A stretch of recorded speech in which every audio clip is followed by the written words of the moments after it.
hospital point of view, our biggest issues were dialysis fluids. So fluids being used to help filter the blood when people were had kidney failure. And that was purely a supply and demand issue because of the number of patients needing kidney support due to COVID. We got together and really looked at, rather than individual medications, classes of medications. So we looked at propofol, we looked at sedatives, we looked at paralytics, everything that would be necessary for a COVID response and treating a COVID patient in the hospital that would require intubation, hospitalization, or ventilation, I should say, critical care. We are obliged to sell the entire packet, even if the therapy lasts less of the content of the package. So, for example, if the package contains 30 tablets, we deliver the 30 capsules of the entire packet. We have therefore made the assessment that COVID-19 can be characterized as a pandemic.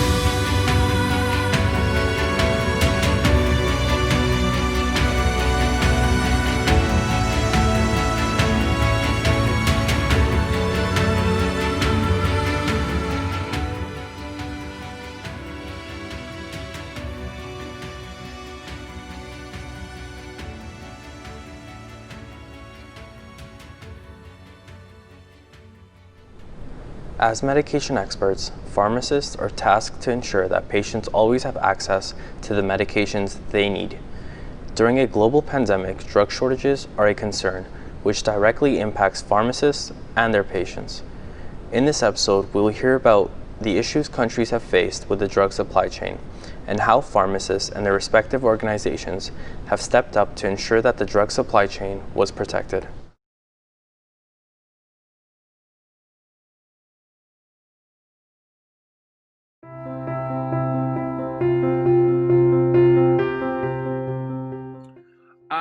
Drug shortages were an issue even before the pandemic. I think we've seen global supply disruptions for for various reasons. Yeah.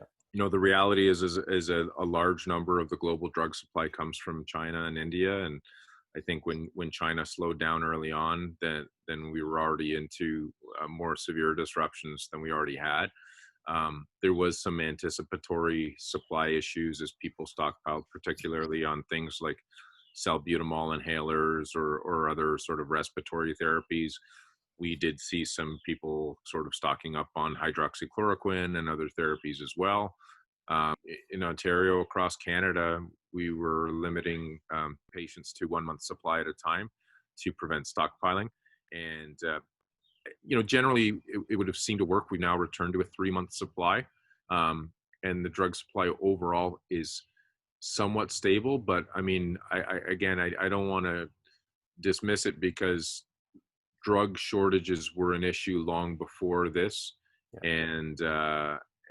And I think they will continue. And I think that, there's other maybe more thought-provoking conversations that will come out about this as we look at, going from a very global economy to maybe relocalizing and bringing back drug production into Canada where it was 15 to 20 years ago. Maybe that's a way of revitalizing the economy. So it's going to be really interesting to see what the fallout is. But that the drug shortages is an issue that all pharmacists across Canada have been facing pre-pandemic and throughout, and hopefully we will take some serious steps to look at how we can address that moving forward. Even enabling pharmacists to do therapeutic substitution would be something that would alleviate a great deal of strain. Health Canada has a multi-stakeholder steering committee on drug shortages that prior to the pandemic met about 4 times a year to talk about sort of the overall response to drug shortages here in Canada. And they also have a tier assignment committee, which is a very small group of stakeholders that's brought together when there's a potential shortage of a medication that can have a significant impact on the health of Canadians. So this is the type of medication whereby if you didn't have it, there's no other alternatives available. So examples of previous tier 3 drug shortages include potassium chloride IV, epinephrine when we were having significant shortages of that, and other medications of that nature. And so at the beginning of the pandemic, we got together and really looked at, rather than individual medications, classes of medications. So we looked at propofol, we looked at sedatives, we looked at paralytics, everything that would be necessary for a COVID response and treating a COVID patient in the hospital that would require intubation, hospitalization, or ventilation, I should say, critical care. And so what we did was, at the beginning of the pandemic, the vast majority of those drugs, we had a good supply of them. We had enough to meet historical demand. But of course, now with the pandemic and potential surges, you're seeing more patients requiring ventilation than before, and they required more medication to be ventilated than the average patient. And so you had this double pressure on the drug supply that already, is relatively fragile in some ways within Canada, because it's such a global issue, and because the pandemic didn't only affect Canadians in Canada. And so of course you had demand for these products outside of the country as well. And so we're competing with, we're a very small part of the global market, and we're competing with larger countries to be able to access all of these limited resources. And so a lot of these medications were considered to be anticipatory tier 3 shortages, anticipated tier 3 shortages. And what that meant was that it allowed Health Canada the opportunity to perhaps use exceptional measures to get more of this drug supply in Canada. So whether it be allowing the importation of non-Canadian labeled product from high quality countries, so for example, say US labeled product or Australian labeled product, and it also allowed the manufacturers, perhaps some who were not currently making the drug, to kind of put proposals forward to Health Canada to say, okay, we'd like to start making this drug and making this Canadian labeled product here in Canada, or making it outside of Canada and importing it. And so helping to speed up that process. And so that was really at the very beginning of the pandemic, was sort of the key response from Health Canada in terms of preventing drug shortages. And we were fortunate because of flattening the curve. We didn't see the surges. We didn't have the demand in all of Canada like they had, the hot spots that we've seen outside of Canada, in New York City and Italy and other places like that. And so we were able to give the manufacturers the time that they needed to be able to either ramp up production if they were already making this product for Canada, or to be able to import it exceptionally to be able to meet that urgent supply need that there was right away. And so now that we're a few months in, we're kind of in the waning part of phase 1. We're preparing for phase 2. And so we're still talking and trying to forecast how much medication we'll need in the future, and making sure that we have access to enough supply to meet potential demand. And it's a delicate balance, because you want to have enough, but you don't want to have too much, because then you're left with all this excess medication that may just expire. And one thing that Health Canada is doing is looking at potentially having a national reserve of some specific critical care medications, so that again, we have a bit of a buffer within Canada for these products. Now, the risk with that, of course, is that, as we saw with the H1N1 response back in 2009, is that provincial governments stockpiled Tamiflu, which was used for prevention and for treatment of H1N1 influenza. And so what happened is we had these massive stockpiles of Tamiflu, and then we didn't get another, sort of pandemic influenza virus, which, knock on wood, that's a great thing. But then, of course, all that medication expired, right? And so then you're left with, thousands, if not millions of dollars worth of product that is kind of useless. And so what do? Do you buy more just in case? Or do you just kind of let it expire and then, run the risk of running out in the future? And so it's a very complex issue in terms of managing drug supply.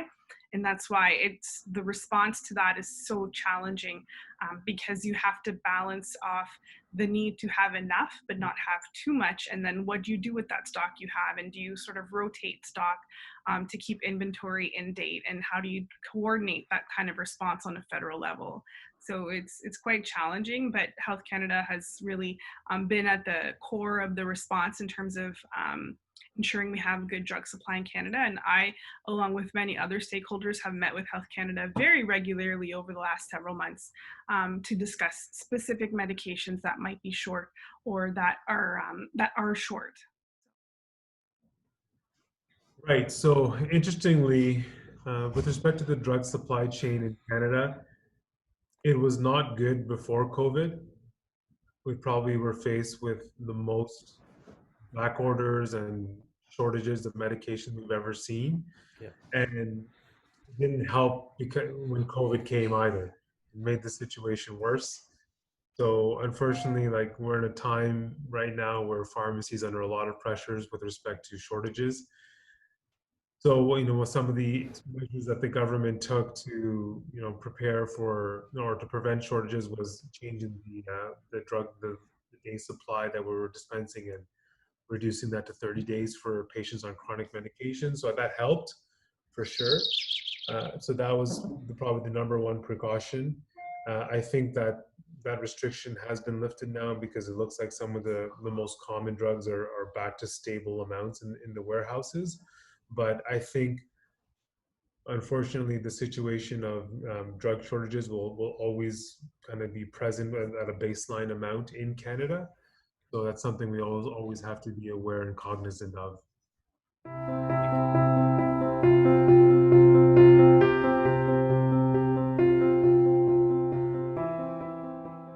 A few days ago, I read a statement made by IFA, AIFA. It's our local FDA, let's say, Okay.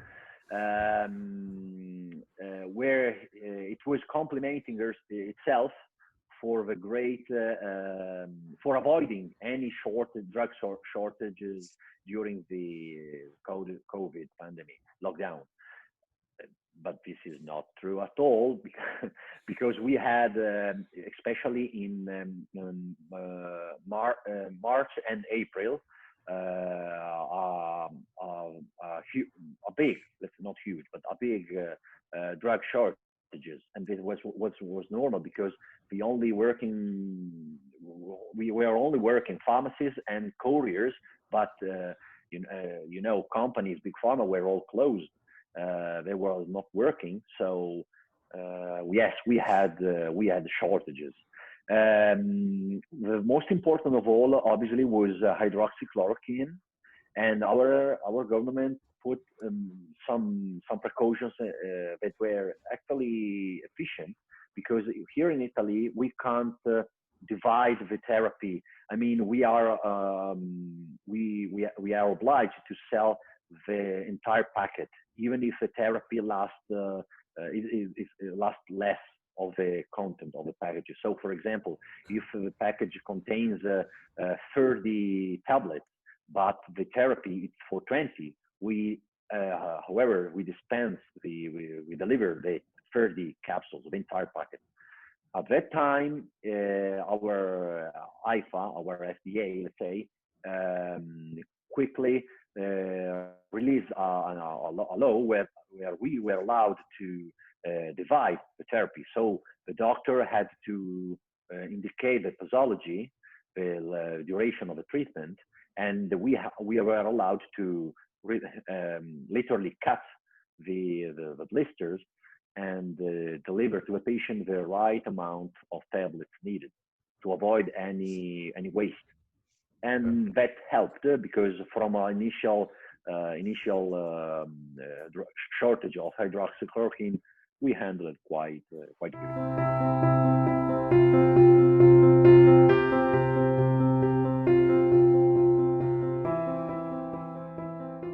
So early on, we saw a lot of drug shortages. Of course, hydroxychloroquine was the first one that went out, and there were weeks there where we couldn't get any at all.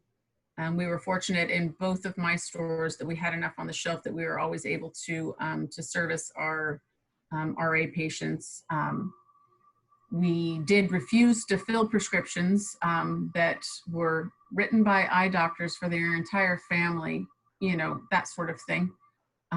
So early on, when they thought that, you know, it was going to be something to be used preventatively, we were not filling anything unless it was an established arthritis, you know, lupus patient, just to prevent and make sure that we maintained the supply that we needed. March was an extremely challenging month for us when it came to supply chain. There were huge runs on inhalers. Any of the respiratory meds were in huge shortage. There were weeks where we were getting, you know, 2 or 3 albuterol inhalers at a time, sometimes going a week without getting any at all. When they started talking heavily about drug shortages, we did see quite a few outages in brand name medications. And I believe most of it was just pharmacies protecting their patients and making sure that they had enough. There was a week there where insulin was really hard to come by for us. I have access to several wholesalers though, and we were pretty fortunate in that we never went more than a couple of days without something to service them. By April, that really had settled down. And so we haven't really seen any significant impacts at this point, although I am starting to see some shortages on more generic drugs now. So whether or not that's coming from the importing from China and India issue, or what's going on, is we know that most of the manufactured medications, the generic medications in the United States come from those 2 countries. So I'm not sure if we're hitting that right now, but we're having to watch it pretty closely. So in California, again, because we did a really nice job with our stay-at-home orders, specifically in San Diego, we didn't reach that critical state of overwhelming our hospital and health systems. So, you know, we didn't experience what they experienced on the East Coast related to kind of the surge in cases. Now we're seeing this uptick in cases, so it may be that we start to experience some of those problems more so now than before. However, there were many shortages discussed related to anesthetics, related to pain medications such as fentanyl, propofol, all of the medicines that were needed to intubate patients, you know, were shortages that were experienced early on.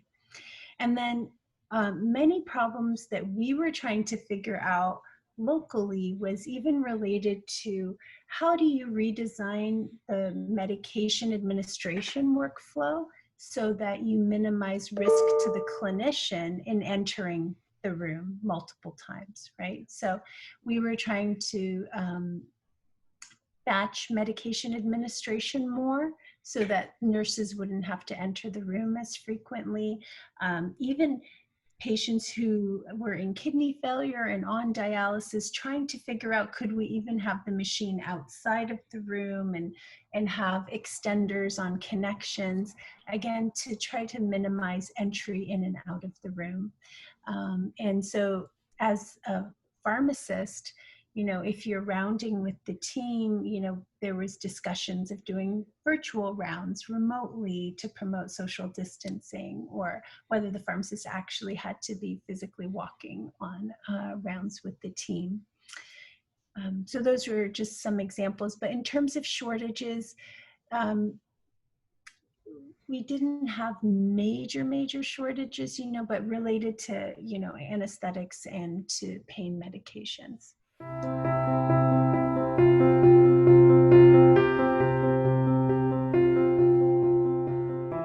were an awful lot.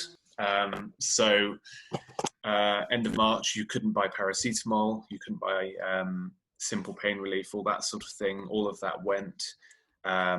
Aspirin, drugs like that, and from a community setting, that was quite difficult because we had a lot of patients who would self-manage chronic conditions with things like that. Not only sort of people needing it acutely for headaches or whatever. And what we did see was a lot of patients then requesting for those treatments to go on prescription, because we did have a ring-fence supply of these drugs on prescription that weren't available to purchase to keep those supplies running. And so we had a lot of people then requesting, oh, can I get this on prescription because I can't buy it anymore, and all that sort of thing. I'm not aware of any shortages of sort of general long-term medicines that patients were taking because of this sort of panic ordering of medication that happened early on. I think that was generally well maintained, and that we were able to cope with that. From a hospital point of view, our biggest issues were dialysis fluids. So fluids being used to help filter the blood when people were had kidney failure. And that was purely a supply and demand issue because of the number of patients needing kidney support due to COVID. That was probably led by a couple of factors. We're in the fortunate but also unfortunate position that we don't manufacture any dialysis fluids in the UK. The majority of our fluids come from Italy. And as I've already mentioned, Italy was very badly hit very early on from COVID. They went into lockdown very quickly, and initially part of that also included lockdown of manufacturing. So we couldn't get any more in. So there were some hospitals that I'm aware of that, for example, where they would do 24 hours of dialysis of patients, they were actually doing 12 hours on, 12 hours off. So the normal amount that would accommodate one patient was being used for 2 patients a day. Likewise, we have patients who sort of have chronic dialysis, who come for dialysis 3 times a week, who have sort of long-term kidney failure. That was being stretched, so that would be twice a week rather than 3 times a week. And there are also some sort of novel treatments that are available that we don't really use that often, that were being used to prevent patients going on to dialysis in the first place. So there's a drug called Patiromer, which helps reduce your potassium levels, which we were being encouraged to use to sort of delay patients going on to dialysis. It might have saved us 24, 48 hours because of that treatment. The other big sticking point was the sort of anesthetic drugs. So medicines used for sedation. The main one we use in the UK is something called propofol, which is intravenous anesthetic, and also some inotrope drugs. So drugs used to keep the blood pressure up for patients whose organs are failing, particularly if they've got heart failure. So drugs like, my brain is gone, noradrenaline, adrenaline, that sort of thing. And also a lot of opiate drugs that we use for sedation and pain relief in intensive care. So alfentanil, morphine, fentanyl, that sort of thing. There were different ways in which we managed that. With the anesthetics, we were using inhaled anesthetics. So some of the fluorane, halothane gases to sedate patients, which we'd normally use in sort of a theatre setting for short procedures and things, but actually we were maintaining people on these continuously in the same way that we'd normally use an injection for that. And probably the other biggest step we did was we cancelled all of our non-urgent surgery. So all patients who would otherwise be using up these anesthetic treatments and these analgesia, that sort of thing, all of that was cancelled for 2 reasons. Mainly because a patient who doesn't need an operation, then coming into hospital for an operation, potentially getting exposed to COVID while they're here, that's a much greater risk to them. But also it preserved those agents, those intensive care beds, those ventilators that we needed for those patients as well.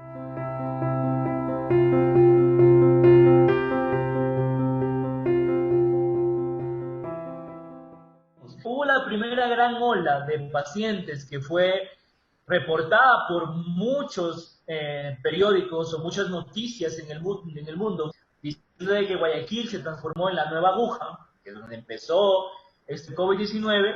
Hubieron filas de pacientes y de personas que estaban comprando los medicamentos. conocidos hicieron fila desde las 8 de la noche y recibieron su medicamento el siguiente día a las 9 de la mañana. Es decir, tuvieron que dormir fuera de una farmacia esperando el tocilizumab, porque no se lo conseguía por ningún lado. Y eso fue hace 3 meses. Fue algo gravísimo. No había medicamentos por parte del Estado, no había medicamentos por parte de la forma privada. Muchos pacientes fallecieron por falta de estos medicamentos. Y aquí también se aplicó la famosa fase 3, en la cual se escogía qué pacientes ingresaban a UCI. Si hemos tomado precauciones para evitar la escasez de drogas, pues déjame decirte que eso es una duda. El Estado dice que sí hay precauciones, pero se palpa otra cosa muy diferente por parte de los que manejamos medicamentos y de los farmacéuticos que están en la primera línea en centros de salud y hospitales, atendiendo a muchos pacientes que puedan tener COVID. ¿Cómo evitarlo?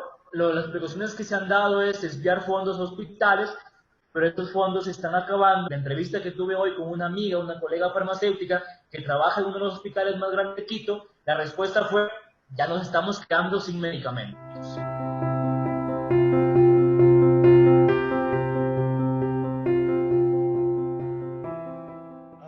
Actually, it's quite sad that at this stage, Nigeria is still highly dependent on countries like China, India for drug importation. Okay. Most of our raw materials, we source them from countries outside. So we are not really into, not like we don't produce here, we produce some drugs here too. We're not really into the production, we're not really into getting our own raw materials ourselves. We depend solely on importation. And now that there's lockdown here, there's international lockdown, you can't travel, you can't import drugs, you can't import raw materials for your production. So it has quite affected availability of some drugs here in Nigeria because of the fact that you can import some of our raw materials and some medications. But what we have tried to do to curb this is to invest in local production.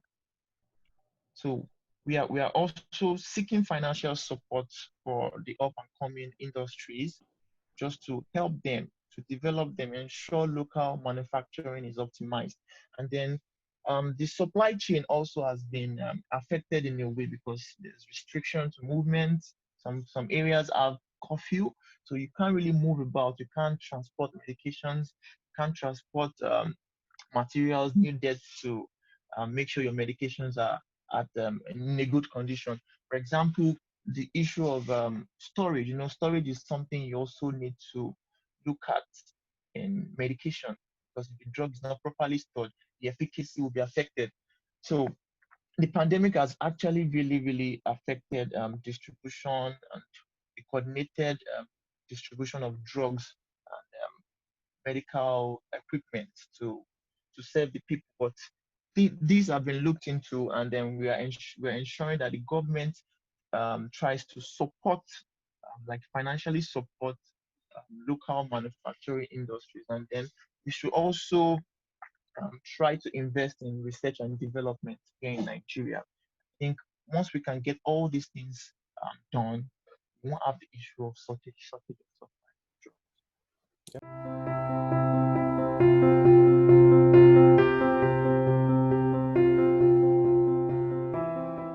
At some point, we do have a weekly update.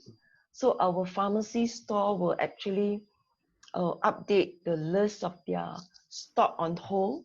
And as a critical care pharmacist, we also work out what is our consumption based on the ICU bed that we are going to search, should the pandemic continue to go up. Should our ICU bed, continue to increase. And we just want to ensure that our drug supply resilience, and weekly consumption are actually updated. And we work out what are the number of, for example, fentanyl, how much do we need per patient, taking the average of 10 days of ICU stays, and then looking at our number of beds. And then if you look at our drug supply, if it can only last us for 1 or 2 weeks, what do we do then?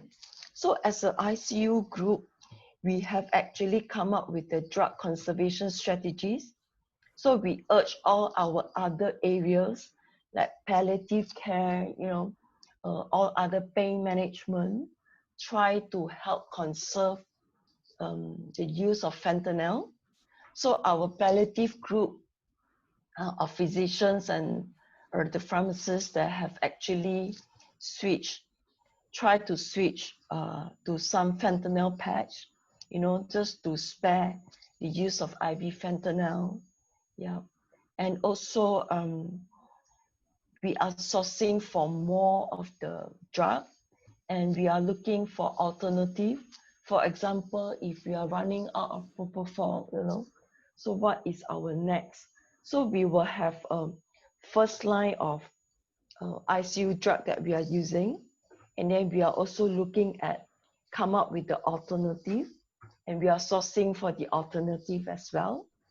And pharmacists are also coming up with we do have a national guidelines on the use of a smart infusion pump, because not only drug supply are a problem, the administration set has problem as well, given the supply chain issues.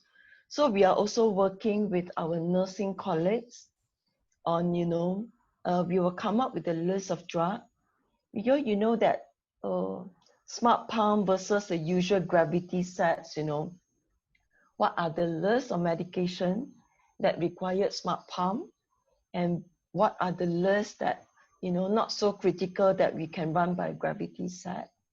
And so these are the national guidelines and our institution guidelines that we have come up with. And what are the drugs that actually work out in the IT system as well, that we can prioritize for Gen ward to use IV bolus versus intermittent infusion, so that we can save some of the administration set, and because we really have issues with the supply chain. And should we use a new administration set, then we have to liaise with the nursing colleagues to have the education on the ground. Our quality improvement department will also educate the nurse on how they use the new administration set as well. Yeah. So these are all the guidelines that put in place, and the drug list that we have come up with, and we will park all this information in the pharmacy intranet for the medical and the nursing to refer to.